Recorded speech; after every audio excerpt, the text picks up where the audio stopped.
Hello, my name is Niki Johnson, and I'm an artist known for making art and exhibitions that handle issues of gender, identity, power, and human rights.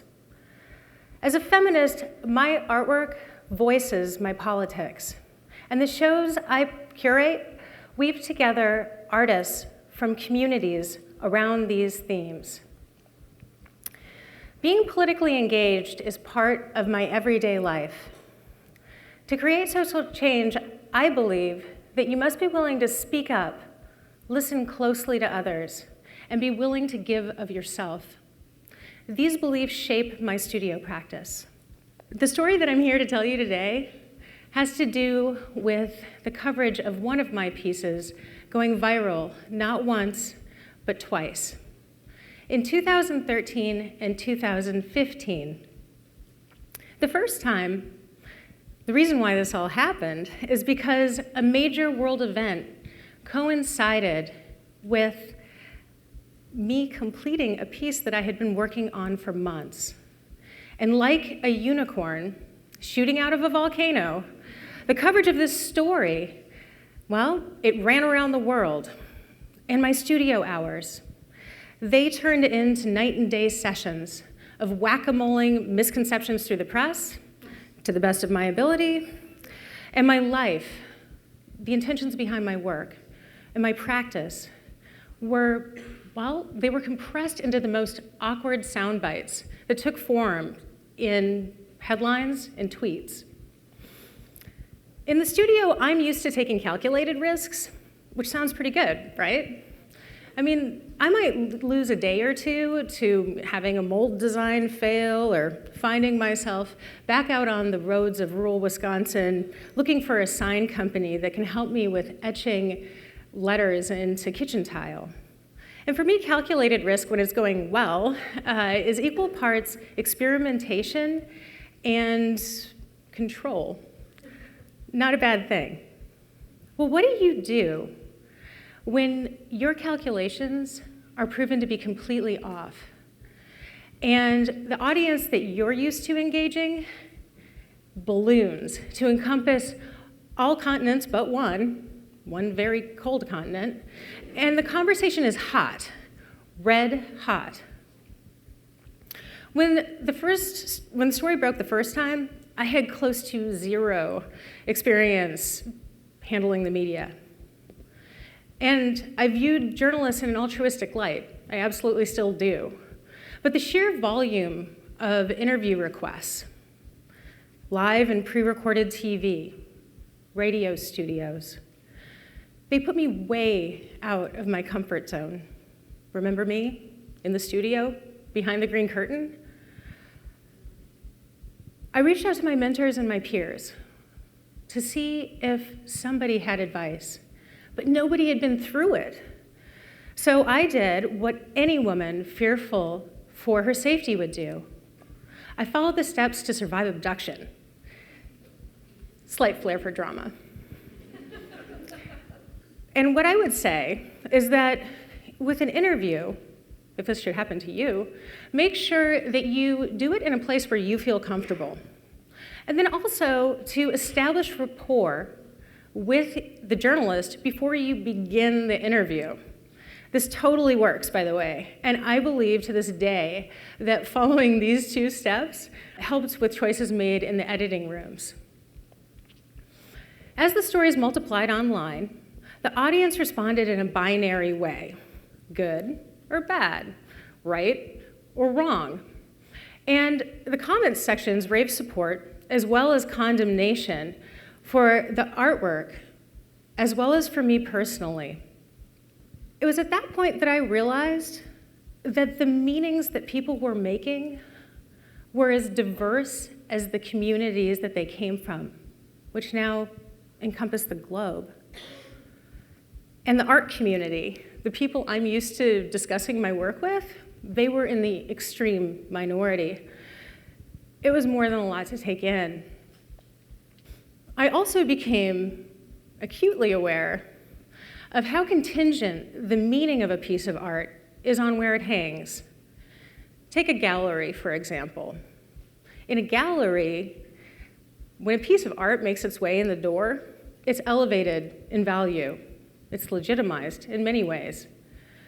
In an arts district, the general rule of thumb is that the art on display has somehow been measured or qualified to be there. Many artists seek gallery representation because of the credibility that it brings. And it also brings in access to clientele who also trust in this form of professional vetting.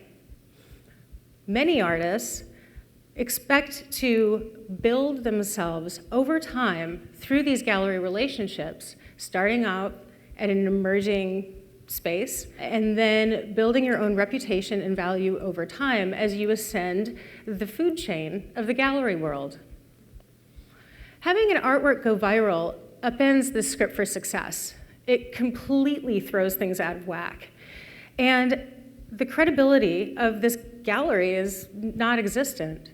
The framework through which your artwork is viewed is through, well, cultural values that don't function in the art space. The qualifying metric for your art to appear in the media is really based on its ability to generate public interest, which is kind of like what happens in a gallery, but it is so very, very different. The slow lifetime achievement of earning your way into the art canon thrown into hyperdrive, and the scrolling media world of coverage nests your work between celebrity tabloid fodder and political smear campaigns. Its meaning becomes unruly. How can it not? Remember how I said that this happened twice? Well, in 2015, the piece was acquired by an art museum into the permanent collection, and news of this caught fire. The acquisition instilled the piece then with having cultural significance, as in the end, period, done. Institutional recognition, well, it legitimized both the piece, but also my career. And I finally had an established ally to help me weather the maelstrom of social conversation that was happening around the piece. This time also there was online news, but for the first time, everything showed up in newspapers, in print, in magazines. The first cycle was completely virtual, which is a strange thing to happen, right? To have your life kind of, well, pulled up into the stratosphere. This grounded the story into an experience that was physical. And what it did was it brought in the audience one more step. It also provided a lens for me to see how differently the context in which people learn of your work can be in the way that they understand it to mean. From the online anonymity of their armchairs, people continued to scream positively and otherwise into the void. But what I saw was an influx in thoughtfully crafted emails popping up in my inbox. And what I noticed, or maybe what what I wanted to see in many ways was a desire to constructively dialogue about my intentions. Half of these emails did end up in the angry people folder. As I was saying, I was being hopeful. But the piece was doing its job. And the role of art in society, the freedom of speech, as well as the role of world leaders in supporting public health, had taken center stage. With the artwork in a physical institution, people could go and see it for themselves. The post-it comment wall that was set up next to it spoke volumes not only to what the viewers thought, but also to how much the context affected their experience with the work. In the context of the art museum, written opinions on the wall, they really brought me back to experiences I had had in art school, in which my peers and I oftentimes did not share histories, politics, or audiences when we were making our work, but we shared an openness to acknowledge those differences and respect them. Yes, there were 2 security guards on at all times, but there also seemed to be, inside of the museum, an unspoken understanding that while you are free to disagree, you must do so respectfully. And I believe that the handwriting helped humanize the experience for everyone. Oh, it's a TED Talk. This means we need a graph, right? Okay, so what we've got going on here, we're going to be reviewing how structured understanding and coverage vary when comparing a piece of melted chocolate and a piece of non-melted chocolate. The chocolate here represents art. So when art is witnessed in an art community, the coverage is small. It's, it's within a set kind of guideline of people. The structured understanding is firm. It's fine. Going viral, the coverage is much wider, but the structured understanding is thin, and it can become really hard to understand what the original shape of that chocolate was. A museum, much like a peanut butter cookie, holds that chocolate in place, elevating it a bit and broadening the coverage. Not a ton, but enough. So while viewing a piece of art in person is, of course, the best idea, going viral offers the opportunity, especially if your work is political, for it to cross-pollinate with other political interests, which dissolves hierarchies. Also, it's not within a brick and mortar space, so there are more people that are brought into the conversation. Witnessing new meanings being applied to my work also allowed me to understand the full potential of the piece as a cultural signifier. Meaning in virtual space is complex, it's fluid, and as you saw, it can get messy. But it opens up opportunities for your work to have a greater social impact. And if you're somebody like me who makes art as a citizen about the challenges we face in our culture, it allows you to connect your practice with new audiences, as well as to forge alliances within and beyond the art world.